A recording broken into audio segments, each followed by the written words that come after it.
misaotra ny tompondray isika riavana amin'izao fotoana izao satria afaka miara-mandinika hitondray ny teny.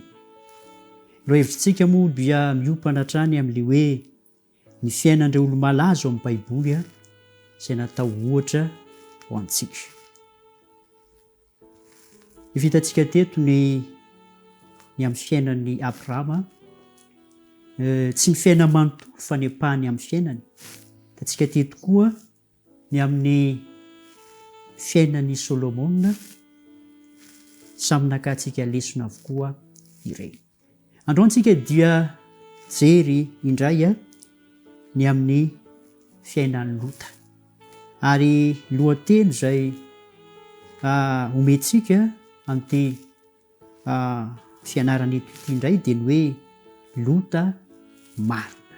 Ka mialoha ny andiniantsika ny amin'izany lohateny mahafinaritra izany dia isika hivavaka hangataka ny fanaraza.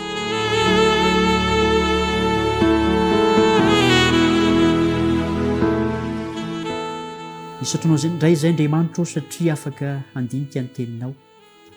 Ka dia mangataka ny ositra avy amin'ny fananao masina izahay mba azahoanay mahafantatra ny amin'izay tianao ambara aminay. Petraka eo am-pelantananao izany fotoana izany ho ny amin'ny anaran-tson'i Jesosy. Amen.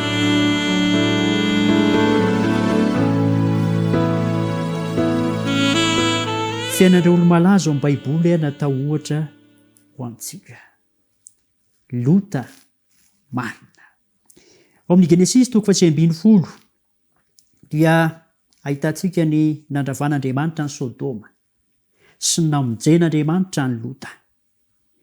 Bokin'ny Genesis dia Mosesy nanoratra azy. Ary raha vao miresaka hoe Genesis isika dia midika eo fiandohana izany. Ohatra, fiandohan'ny olombelona hitantsika ao amin'izany boky izany, fiandohan'ny fahotana, ny fahafatesana, ny fizaran'ny fitenenana sy ny sisa sy ny sisa. Ao amin'ny Genesis 3:10 dia mifantoka ny amin'ny nandravan'Andriamanitra ny Sodoma sy namonjena ny LOTA, ny faraparana izany andininy eo amin'ny toko izany. I Sodoma sy Gomora ry havana dia tanàna lehibe izay niorina teo amin'ny lemaka Jordana fahizay. Aringan'Andriamanitra ireo tanàna ireo ary taty amin'ny Testameta vaovao dia nanamafy izany Jesosy. Ao Matio 10:5-20. I Paoly ao amin'ny Romanina 7:7-20. I Petera 2:2-1. I Joda dia ny 7. Petraka fanontaniana manao hoe nahoana ny ravan'Andriamanitra Sodoma ary nahoana ny voavonjy LOTA. Ravan'Andriamanitra Sodoma satria Genesis 3:4-4 dia vakitsika toy izao. Genesis 3:4-4. Ary Jehovah nandatsaka tamin'ny Sodoma sy Gomora sy olo fara sy afo avy tamin'ny Jehovah tany an-danitra. Ka nandravy ireny tanàna ireny sy ny tany lemaka rehetra sy ny mponina rehetra tao amin'ny tanàna ary zava-maniry teo amin'ny tany. Ringana avokoa ny zava-mananaina tao amin'ity tanàna ity ry havana. Nisy afo nidina avy any an-danitra ka namely azy ireo. Ao amin'ny Genesis 8:20 isika dia mahita ny resaka izay fanaovan'Andriamanitra sy Abrahama. Hoy Andriamanitra tamin'ny Abrahama hoe ho afenoko amin'Abrahama ve izay ho ataoko ny amin'ny andringanana any Sodoma sy Gomora. Hitantsika izany amin'ny 7:20 amin'ny Genesis 8:20. Ary Jehovah nanao hoe afenoko amin'ny Abrahama fa izay ataoko. Hitantsika moa tamin'ny resaka ny fanaovan'ny Andriamanitra sy Abrahama fa nisy ilay ady varotra izay nataon'ny Abrahama hoe raha misy marina 50 ve aho dia aringanao amin'ny tanàna, dia nidina ihany ny isa ary ny efarany dia hoe raha misy 10 ve aho dia ho aringanao amin'ny tanàna. Hoy Andriamanitra hoe raha misy 10 aho dia tsy ho aringako ny tanàna. Ina moa ny fahotan'ny Sodoma sy Gomora ry havana? Ny mponina tao Sodoma sy Gomora dia ratsy saina, ratsy fanahy, ratsy fitondran-tena. Izy ireo dia nanara-pota amin'ny fahafinaretan'ny nofo. Tao Sodoma no nahitana izany hoe fampilana eo amin'ny olona mitovy fananahana izay antsoina hoe Sodomita. Izay manana fiainana tahaka izany ry havana dia tsy mba handova ny fanjakan'Andriamanitra. Izao voalaza amin'ny Apokalipsy 2:20 fa nivelan'ny alika sy ny mpanaody ratsy sy ny mpijangajanga sy ny mpamono olona sy ny mpanompo sampy azy rehetra tilainga sady mpandainga. Voavonjy lota satria Petera 2:7 fa lota marina izay ory dia ory no fijejojejon'ny olona ratsy fanahy no novonjeny ho afaka. Mazava ny fanambarana eto ry havana. Voavonjy lota satria olo marina izy. Izy rery ihany no ny fadiny ratsy sy natahotra an'Andriamanitra tao an-tanàna.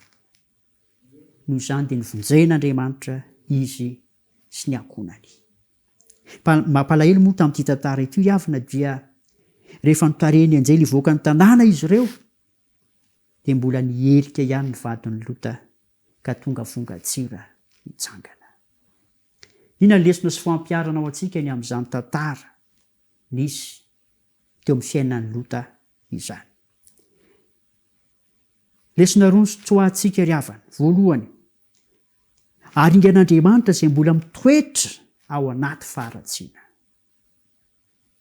Hoy ny Titos 3:7 fa isika kosa dia adala fahiny, tsy manaiky voafitaka, dia andevo ny filana sy ny fahafinaretana maro, ary velona teo amin'ny lolopo sy ny fialonana sady hala no mifankahala. Romana 1:20 fa aseho avy any an-danitra ny fahatezerin'Andriamanitra ny amin'ny faharatsiana rehetra sy ny tsy fahamarinan'ny olona izay misakana ny fahamarinana amin'ny fanaovan-dratsy. Andriamanitra ry havana dia tezitra amin'ny mpanaomeloka, tezitra amin'ny faharantsiana sy ny tsy fahamarinan'ny olona. Lesona faharoa dia izao, vonjen'Andriamanitra ny olona marina.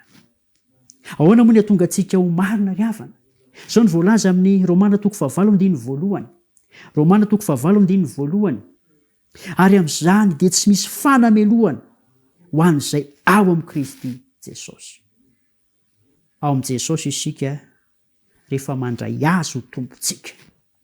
Ao amin'i Jesosy isika rehefa manaraka azy ary manao ny sitrapony mandrakariva. Sitrapon'Andriamanitra dia ny ankatoavantsika lalàna. Inona no teny izay hoentsika mamarana izao dinidinika izao? Hitantsika teo fa noho ny fiainany ratsy izay niainan'ireo olona tao Sodoma no antony nandringanan'Andriamanitra azy.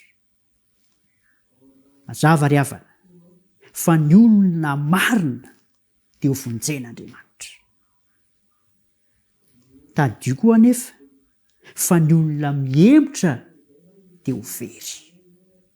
Hoy Mateo 4:20. Mateo 4:20. Fa izay maharitra hatramin'ny farany no ho vonjena. Fandriako ry havana dia mba ho anisan'ny olo marina ianao ary haharitra hatramin'ny farany amin'ny fanomponan'ny Tompo. Amen.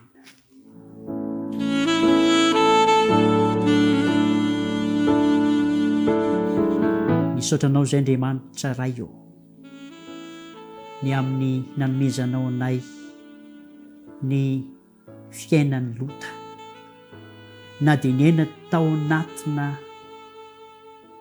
olona ratsy fanahy aza izy, dia voalaza fa olona marina satria natahotra anao ny fadiny ratsy ary nanompo anao mandrakariva.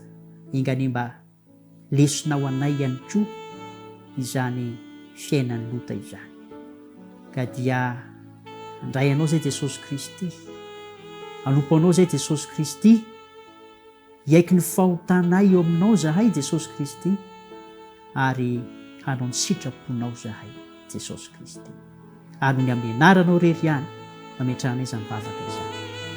Amen.